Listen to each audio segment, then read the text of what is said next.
Logo nós vamos conversar com cientista político e professor associado de ciência política na Universidade Federal do Rio de Janeiro, Luiz Eduardo Mota. Bom dia, Luiz Eduardo. Bom dia pessoal da Rádio Jornal Brasil Atual. Prazer estar com vocês de novo. Prazer é nosso em recebê-lo. Luiz Eduardo, o Tribunal Superior Eleitoral, o TSE, aprovou por unanimidade ontem uma resolução que, na prática, ela amplia os poderes da Corte para determinar a remoção de notícias que forem consideradas falsas e acelera o prazo também para que a ordem seja cumprida, né? Essa decisão se refere à exclusão de conteúdos que já tenham sido classificados pelos ministros como fake news e que continuam mesmo assim sendo replicados nas redes sociais. Como é que você viu essa medida do TSE, Luiz Eduardo? Muito tardia, mas aquela máxima, né? Antes tarde do que nunca. O problema é que exatamente essas matérias, né, estavam sendo removidas em 24 horas a 48 horas. Isso era um tempo absurdamente grande. Agora, as medidas, né, que vão ser tomadas é que vão sair em 2 horas, né? Essas matérias vão ter um prazo nessas plataformas tirarem em 2 horas. E na véspera da eleição, ou 48 horas antes da eleição, até 1 hora, sob efeito também de multa de R$ 100.000 por hora. Bom, na verdade, o que se enfrenta aí também são alguns grandes grupos que estão financiando essas fake news. Não sei quanto vai ser o abalo financeiro delas pela manutenção dessas fake news. Entretanto, foi uma medida muito tardia, né? Agora, tem uma semana, né? Então, vamos ver como é que o quadro vai ficar a partir de então. Mas chega a ser paradoxal, né? Quando a gente fala tanto de uma sociedade democrática, né, onde a mentira pode prevalecer, né, numa eleição, como já tivemos, inclusive, em 2018. Só que o nível, a quantidade de fake news, se comparados em 2018, aumentou e muito. Então, é problemático até o próprio sistema democrático, né? A manutenção dele, a prevalência, né, da mentira sobre os fatos reais. Agora, justamente esse fator de ser tardio, né, é algo que a se ressaltar, Luiz Eduardo, porque existe todo um ecossistema de desinformação, inclusive que já promoveu a circulação de notícias falsas não só nesse período eleitoral, e na prática, às vezes, a disseminação desses fatos é mais um reforço daquilo que já circulou como mentira lá atrás, mesmo antes do período eleitoral. E fica, na prática, bastante barato para quem circula esse tipo de desinformação, porque a gente sabe que tem alguns perfis em especial, e mesmo veículos da mídia tradicional, concessões públicas, inclusive, que fazem essa disseminação e acabam não arcando com nada, né? Muitas vezes o conteúdo é até monetizado e a pessoa retira, mas ainda assim consegue ficar com dinheiro, né? Ganha até com a desinformação. Isso é algo que precisaria ter mais atenção, porque de fato, assim, fica barato, né, para quem infringe a lei. Concordo, concordo. Não sou eu nem você, né, que estamos promovendo isso e sentiríamos muito no bolso os R$ 100.000, quando estamos falando de grandes grupos financeiros e empresariais que estão investindo na campanha de um determinado candidato, né? E para a promoção desse candidato, criações de inverdade, né? Então, como eu disse, está vindo muito tarde. Isso, na verdade, já deveria ter sido estipulado desde o início da campanha, porque já era previsto essa questão dos fake news. Elas não desapareceram nesses últimos 4 anos e, obviamente, no período eleitoral, elas acentuam.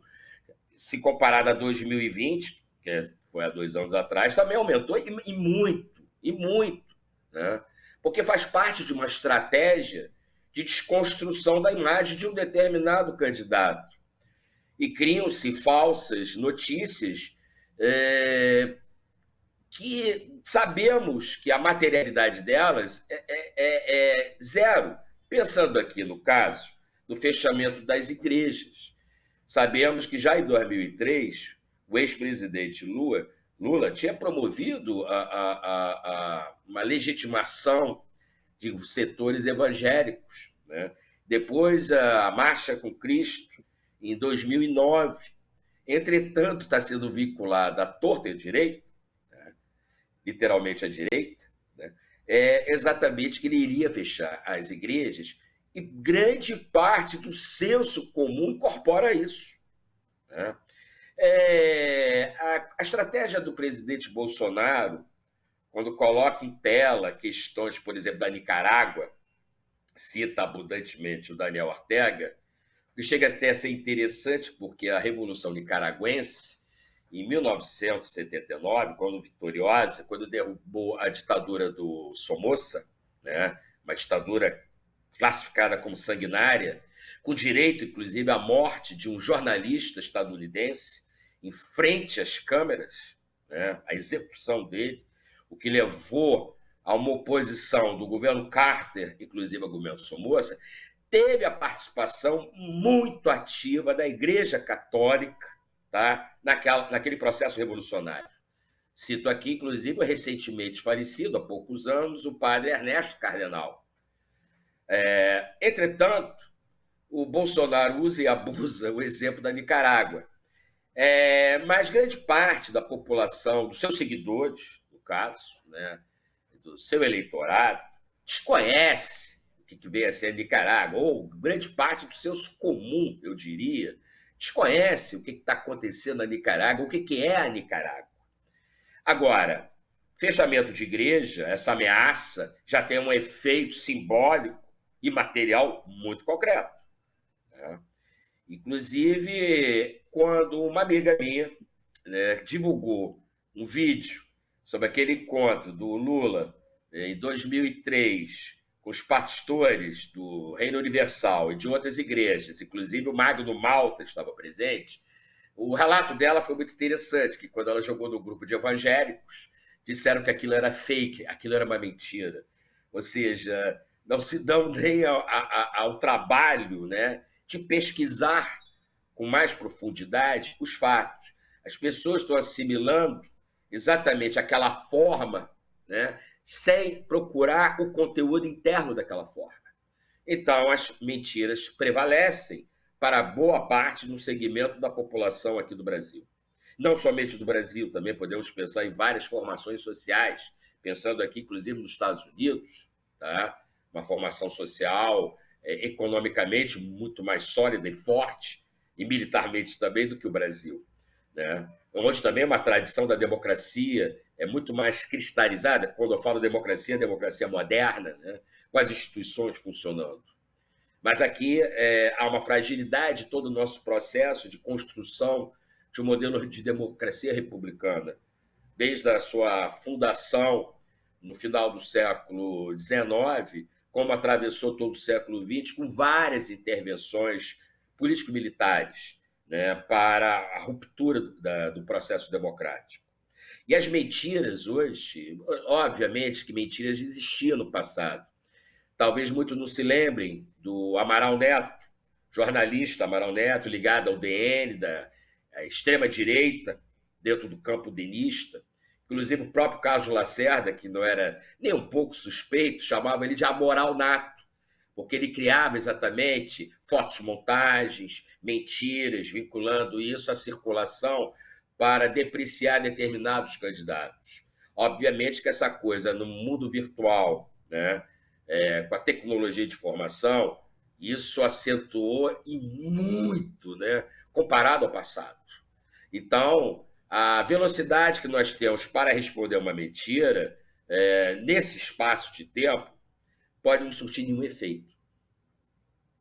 E Luiz Eduardo, ainda tratando desse tema, porque, como você aponta, é fundamental para a democracia brasileira, né? Ontem nós tivemos 2 episódios que ilustram bem o absurdo a que se chega aqui no Brasil. Uma emissora, uma concessão pública, fez ali um teatro com um homem de terno passando pelo estúdio ali, que seria um censor do TSE, e obviamente aquilo era falso, e um pastor também leu uma decisão judicial que não existia, uma decisão judicial falsa, fazendo uma reparação que na prática era mais um ataque ao ex-presidente Lula. Então são dois fatos que mostram um teatro e que mostram fake news, né, para denunciar uma suposta censura, que esse agora é o argumento dos bolsonaristas nas redes, né, de que estão sofrendo censura. Como é que você vê esses dois episódios que ilustram um vale-tudo eleitoral, assim, que beira o nonsense, mas também essa utilização do argumento da censura por parte dos bolsonaristas? Eu até sou sincero, desconhecia esses fatos que você está citando, tá? Desconhecia, mas casa muito bem com o perfil da rede de apoio que tem o presidente Bolsonaro, né? A criação de fatos, como você falou aí, do sujeito se passando por um representante, um operador, né, do TSE, constituindo uma censura. A palavra censura deles é interessante, né? É um paradoxo, sobretudo para o bolsonarismo raiz. Não há censura, ou pelo menos não há nenhuma oposição à censura, aquilo que foi constituído pelo ato institucional número 5. Na verdade, muitos até se referem como um grande momento da história brasileira, né? A formação, né, do ato institucional número 5 foi um golpe dentro de um golpe, dentro da Constituição de 67. Né? Falam de liberdade num sentido muito abstrato. Né? A liberdade termina quando exatamente afeta a liberdade de outros. Lembremos que a aristocracia, durante a Revolução Francesa, né, durante o período da emergência da modernidade burguesa, também reivindicava como liberdade a manutenção dos seus privilégios. Quando há uma política, né, pela abolição dos escravos, tanto nos Estados Unidos como no Brasil, né, também os senhores de escravo reivindicavam a liberdade de ter escravo. Ora, termina a liberdade de um quando vai começar a defender a liberdade de outro. Ou seja, para eu ter a liberdade de não ser um escravo, deixar de ser um escravo, vou, obviamente, anular a liberdade daquele senhor de escravo. Então, esse conceito de liberdade que eles usam é muito fluido. Liberdade para contar mentiras. Ora, e o senso minimamente ético e moral que pelo menos a política tem que ter? Pelo menos um jogo de transparência. E isso é completamente jogado para fora, defenestrado, jogado pela janela, né? Por esses setores, por esses segmentos, que, na verdade, podemos perceber que não tem nenhuma afinidade, seja com a própria verdade, né? E tampouco o sistema democrático. Né? O sistema democrático, exatamente, em seu princípio, pelo menos, figuraria a questão da transparência. E a questão dessa transparência dos fatos ou do público, né, pensando nos aspectos republicanos, não são, na verdade, defendidos plenamente por esse segmento. Então, mais uma vez, estamos vivendo mais uma situação perigosa, né, que o Brasil já está vivenciando desde 2016, sobretudo desde 2016. Até falo também de 2013, que os efeitos danosos de 2013 foram já, em 2014, um Congresso muito conservador. E a coisa só vem piorando em 2018 e agora em 2022. Então, os setores democráticos, progressistas, que não necessariamente estão todos no campo da esquerda, mas podem estar no campo de um centro, até mesmo centro-direita, né? Não há nenhum problema de uma pessoa não ser de esquerda. O problema é exatamente que haja argumentos racionais na construção dos seus argumentos. Nesse ponto, eu sou um saudosista de um Zé Guilherme Belchior ou de um Oliveiros S. Ferreira, que, não obstante fossem duros, acentuados críticos à esquerda, pelo menos defendiam num plano da racionalidade. Não eram terraplanistas. O problema é esse, a liberdade chega a tal ponto de negar que a Terra é redonda, porque virou um relativismo absoluto. Ora, o que vale é a minha narrativa, né? Não é um discurso preciso, calcado, fundamentado numa racionalidade. É uma narrativa frouxa. Então, como você muito bem precisou, é um verdadeiro vale-tudo. Então, é uma situação, eu não posso dizer que seja inédita, porque as mentiras sempre aconteceram, né, em processos eleitorais. É só lembrarmos da candidatura da deputada Jandira Fegali ao Senado do Rio de Janeiro, quando foi espalhado em folhetos que ela era abortista, defendia o aborto. Ela estava ganhando, inclusive, às vésperas, né, pelas pesquisas, a eleição. Acabou ganhando o senador Francisco Dornelles, né, com o apoio, inclusive, das igrejas, sobretudo igrejas evangélicas, que compraram exatamente a campanha do senador Dornelles em relação à campanha da deputada Jandira Fegali naquele contexto. Mas, com a estrutura que nós temos hoje, da tecnologia de informações, desse mundo virtual, que é muito presente no nosso cotidiano, toda hora estamos vendo celular, toda hora estamos vendo WhatsApp, fora determinados momentos, óbvio, como agora que a gente está aqui trabalhando, mas tem contaminado ou feito um reconhecimento, pegar uma expressão mais sociológica, filosófica, dessas narrativas ou desses discursos frouxos, né, via as redes sociais. Então, aquela tese do passado, para lá de 10 anos, né, que a internet era terra de ninguém, onde havia uma democracia, digamos, horizontal, isso não se configura mais nos últimos anos. Tá? A prevalência do grande capital dentro desse mundo virtual sobredetermina muitas posições de chamadas escolhas para um determinado público. Tá? Não é o nosso caso, ou de muita gente, que obviamente vai procurar se informar criticamente com relação ao que aquilo é que é dado. Entretanto, é aquela famosa foto, né, que tentaram pegar aqui no Rio de Janeiro em 2018, quando a Marielle foi brutalmente assassinada, e pegaram uma foto de um traficante aqui do Rio de Janeiro, com uma moça sentada no colo dele, com o mesmo penteado da Marielle, e parte dos seus comuns dizia, aqui, a Marielle está envolvida com o narcotráfico. Né? Até você dizer que A não era B, demorava um certo tempo. Mais uma vez, a nossa velocidade é outra comparação à velocidade dessas informações falsas. Sem dúvida, é necessário mesmo a gente ter essa centralidade no debate na questão das fake news, porque elas já estão minando a democracia, né, há algum tempo. Luiz Eduardo, queria agradecer demais a sua participação aqui no Jornal Brasil Atual de hoje e até a próxima. Obrigado a vocês, sempre estou disposto a falar, é um prazer estar com o Brasil Atual. Prazer é nosso.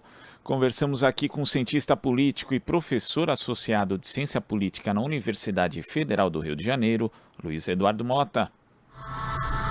Estamos apresentando Jornal Brasil Atual. As notícias que os outros não dão.